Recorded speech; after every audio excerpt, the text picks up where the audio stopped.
Assalamualaikum warahmatullahi wabarakatuh. Perkenalkan, nama saya Muhammad Sodik. Di sini saya akan menjelaskan mengenai sistem kendali. Itu yang pertama, klasifikasi sistem kendali. Sistem kendali tersebut dibagi menjadi dua, yaitu sistem kendali continue dan discrete.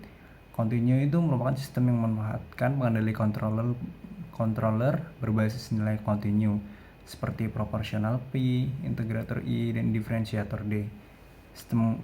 Sedangkan sistem kendali discrete merupakan sistem kontrol di mana satu atau lebih masukannya berubah secara diskret terhadap waktu dan melibatkan fungsi-fungsi kontrol logika. Kontrol ini sering juga disebut dengan kontrol sequential urutan. Lalu saya akan menjelaskan tentang sistem kendali SISO dan MIMO. Untuk sistem pengendalian SISO adalah sistem pengendalian dengan masukan tunggal keluaran, tunggal single input, single output. Sistem pengendalian MIMO adalah sistem pengendalian dengan masukan banyak, keluaran banyak, atau yang bisa disebut multi input, multi output. Lalu selanjutnya saya akan menjelaskan mengenai sistem kendali loop terbuka dan loop tertutup. Untuk loop terbuka yaitu suatu sistem kontrol di mana dari keluaran atau output sistem tidak mempengaruhi kerja dari pengontrolan atau proses. Lalu untuk loop tertutup yaitu sistem kendali yang sinyal keluarannya mempunyai pengaruh langsung terhadap aksi pengendaliannya. Dengan kata lain, sistem kendali loop tertutup adalah sistem kendali berumpan balik atau feedback. Lalu saya mau menjelaskan apa itu umpan balik atau feedback. Umpan balik tersebut dibagi menjadi dua, yaitu yang pertama umpan balik positif dan juga umpan balik negatif. Umpan balik positif adalah umpan balik yang memperkuat kerja sistem berikutnya, lalu mencoba mendorong proses dari sistem supaya menghasilkan hasil balik yang positif. Sistem ini merupakan pengembangan dari sistem pengendalian umpan balik atau feedback. Di dalam sistem umpan balik, pengendalian dilakukan setelah keluaran dihasilkan. Pengendalian seperti ini dianggap mempunyai kelemahan bila mana penyimpangan dari keluaran dengan standar sangat besar. Padahal, keluaran ini merupakan hasil yang sudah terlanjur terjadi dan dapat mengakibatkan hal yang sangat fatal. Supaya keluaran dapat dihasilkan umpan balik yang positif, maka pengendalian tidak boleh diukur dari keluarannya, tetapi diukur dan dikendalikan dari prosesnya selama proses terjadi di dalam sistem. Selalu dilakukan pengamatan dan cepat-cepat diatasi bila mulai terjadi penyimpangan sebelum terlanjur fatal pada keluarannya. Untuk umpan balik negatif, yaitu umpan balik yang berupaya mencapai tujuannya dengan memberikan respon terhadap kegagalan pencapaiannya. Mencoba untuk mengendalikan sistem di muka sebelum proses dimulai dengan mencegah hal-hal yang merugikan untuk masuk ke dalam sistem. Lalu saya akan menjelaskan mengenai umpan balik pada noise. Noise ini adalah gangguan dalam komunikasi yang mendistorsi pesan.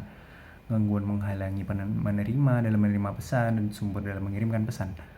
Noise akibat umpan balik dapat dinyatakan dalam NF sama dengan min beta A kali NF, dengan N dan NF masing-masing adalah level noise tanpa umpan balik dan dengan umpan balik, sehingga diperoleh NF sama dengan N/1 plus beta kali A. Dari hasil tersebut terlihat bahwa rasio S per N tidak ada perbaikan. Lalu saya akan menjelaskan mengenai sistem kendali model matematik, yaitu yang pertama dengan model persamaan diferensial. Model persamaan diferensial sistem dinamik seperti mekanik, listrik, hidrolik, termal, dan sebagainya dapat dikarakterisasikan dengan persamaan diferensial. Respon suatu sistem dinamik terhadap suatu masukan atau fungsi penggerak dapat diperoleh dengan persamaan diferensial. Persamaan tersebut dapat diperoleh dengan menggunakan hukum fisika seperti Newton dan Kirchhoff. Lalu untuk mengenai model fungsi transfer, yaitu umumnya digunakan untuk menjelaskan hubungan masukan keluaran sistem dengan persamaan diferensial linear invarian waktu. Persamaan tersebut dinyatakan sebagai perbandingan antara transformasi Laplace keluaran atau fungsi respon dengan transformasi Laplace masukan atau fungsi mengubah dengan asumsi semua kondisi awal bernilai 0. Lalu saya akan menjelaskan mengenai permodelan sistem mekanik translasi. Sistem mekanik transaksi komponennya berupa spring atau disebut juga pegas, damper atau disebut juga peredam, dan juga massa. Untuk inputnya berupa gaya atau F dan outputnya berupa pergeseran atau perpindahan atau X. Pada sistem translasi mekanik terdapat 3 elemen pokok, yaitu massa, gaya, dan friksi atau gesekan. Massa adalah elemen inersia. Apabila suatu gaya dikenakan padanya maka akan menghasilkan gaya reaksi yang besarnya sama dengan hasil karya antara massa dan percepatannya. Sedangkan arahnya berlawanan dengan percepatan itu sendiri. Apabila pegas dikenai gaya luar, maka akan dihasilkan gaya reaksi yang mencoba untuk mengembalikan kondisi pegas ke panjang asli seperti semula. Selama deformasi Keil dapat dipertahankan, maka pegas seolah-olah merupakan elemen linear pada gerakan sistem mekanik yang bersentuhan dengan dinding permukaan. Mekanik itu sendiri akan menimbulkan gesekan atau friksi. Dalam sistem kendali, 49 gesekan tersebut lazim disebut friksi viskos atau viscous friction.